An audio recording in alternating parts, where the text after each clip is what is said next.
Hi, this is Dr. Frank with the Church of Rational Truth. Today we're going to talk about a different logical fallacy. We've talked about the gambler's fallacy before, and today we're going to talk about the straw man fallacy or the straw man argument. This is something that is very common when you have debates between people, where you have someone who is trying to counter your argument. They use what's called a straw man argument or a straw man fallacy. And what this is basically when someone makes a statement and someone wants to refute that statement, instead of refuting the statement that the original person actually made by finding counter evidence, counter arguments, or good things that actually disprove that statement, they instead disprove a different statement that's easier to disprove.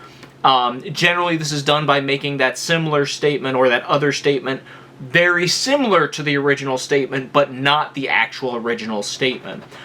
This is seen all the time. You see this all the time on internet arguments, debates, especially when someone wants to look like they're doing a really good job in a debate, when really, if you look closely, the person's argument has absolutely no bearing on an original statement.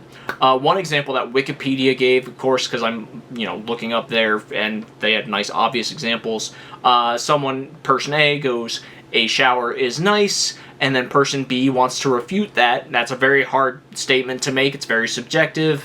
Okay, maybe you can make some counter arguments, but person B, instead of trying to counter bad things about a shower, they go, well, hot water can severely damage people, so that's a bad thing. And that statement is not necessarily false, but that statement is not the original statement that was made. That doesn't disprove all showers. That doesn't disprove the original statement that showers are nice.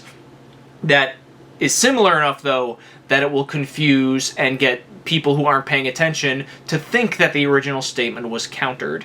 And that is one of the ways that when people are really shifty with straw man arguments, their goal is to make it seem as if their statement is as similar to the original statement as possible, or fairly similar, because then that will trick people into thinking that they have disproven the original argument. Because if it was completely different, let's say if person A says, showers are nice, and then I say, well, Chewbacca is a Wookiee, both statements are true, but, they're completely unrelated. No one would take the Chewbacca statement to disprove the shower statement. They're completely separate.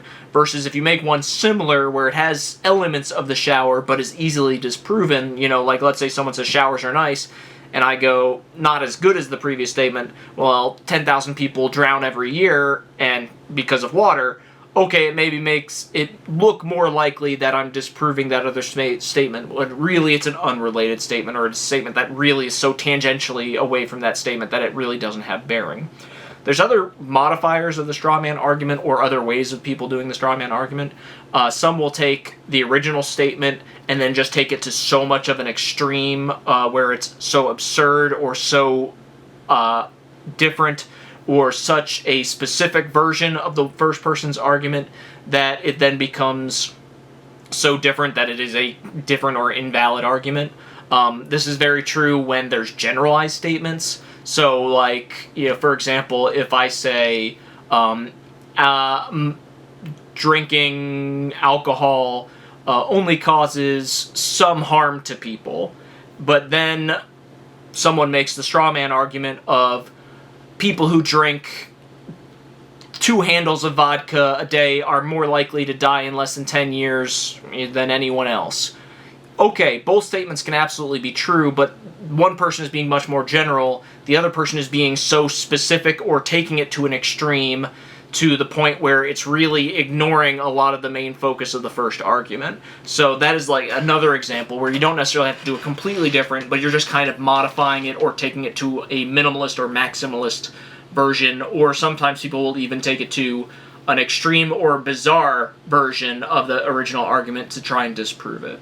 So basically the crux of a straw man argument is you're making a statement, the person trying to disprove it, instead of actually disproving that original statement, they set up an easier statement that is similar but not the original one that's easier to take down. That's why it's called a straw man. You are setting up something that looks like a man, that looks like your enemy, but is much easier to attack and take down because it's made of straw. And it's not actually the main person you're attacking, but you're trying to make it look close enough where it seems like you're actually defeating your enemy or defeating that person.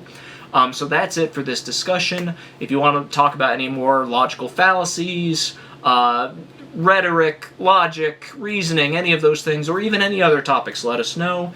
Thank you so much for watching. This has been Dr. Frank with the Church of Rational Truth, signing off.